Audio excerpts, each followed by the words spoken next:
Quand j'avais 6 ans et demi, mes amis à l'école me disaient que le Père Noël n'existait pas, et moi j'avais une preuve irréfutable comme quoi le Père Noël existait. Il m'avait écrit une lettre manuscrite.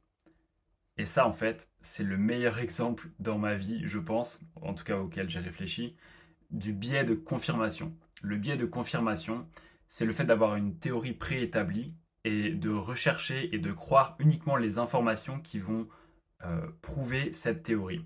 Donc là, en l'occurrence, le fait que le Père Noël m'a écrit une lettre manuscrite est une preuve de son existence, alors que, c'est ça qui est marrant, j'avais cette petite voix dans ma tête qui me disait mais c'est quand même possible que ce soit quelqu'un d'autre que le Père Noël qui t'ait écrit une lettre. Mais non, j'avais enlevé ça de mon esprit et j'utilisais vraiment ça comme étant une preuve. Un autre exemple d'un biais de confirmation qui, je pense, est l'un des plus grands de l'histoire de l'humanité, c'est Christophe Colomb. Christophe Colomb, quand il est arrivé aux Bahamas, en fait, à la base, c'était un marchand, c'était pas un explorateur. Il voulait ouvrir une nouvelle route commerciale vers ce qu'on appelle les Indes. Et quand il est arrivé aux Bahamas, il était persuadé que c'était le Japon. Quand il est arrivé à Cuba, il était persuadé que c'était un continent.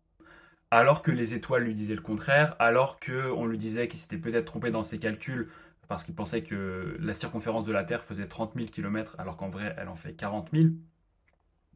Et quand il voyait les Indiens d'Amérique, il disait leur peau elle tend un petit peu vers le jaune quand même. Donc ça, c'est un exemple parfait du biais de confirmation où il disait, voilà, c'est des preuves comme quoi on est en Asie, alors qu'en fait, il était aux Bahamas, à Cuba, en Amérique. En résumé, la conviction est un plus grand ennemi de la vérité que le mensonge lui-même. Maintenant, 3 façons concrètes d'éviter au plus possible dans votre vie quotidienne le biais de confirmation. La première, je dirais, c'est en gros d'être présent dans le moment.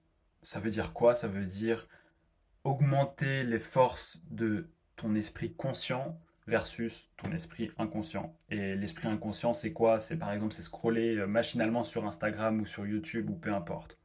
Être présent, c'est vraiment maîtriser son esprit là-dessus. Deuxième conseil et troisième conseil, comme Socrate. Le premier, mettez à l'épreuve ce que vous appelez, ce qu'on appelle preuve. Mettez-les à l'épreuve.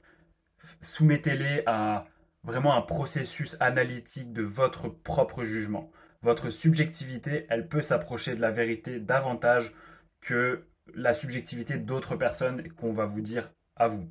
Et le troisième conseil, c'est au-delà de les mettre à l'épreuve, ces subjectivités, diversifier les sources d'informations, diversifier les sources que vous allez utiliser pour avoir ces subjectivités-là. Et ensuite, faites-vous votre vérité en utilisant les preuves les plus solides possibles. Donc, en résumé, The Power of Now. Deuxièmement, les preuves, mettez-les à l'épreuve. Et troisièmement, diversifiez vos sources d'informations.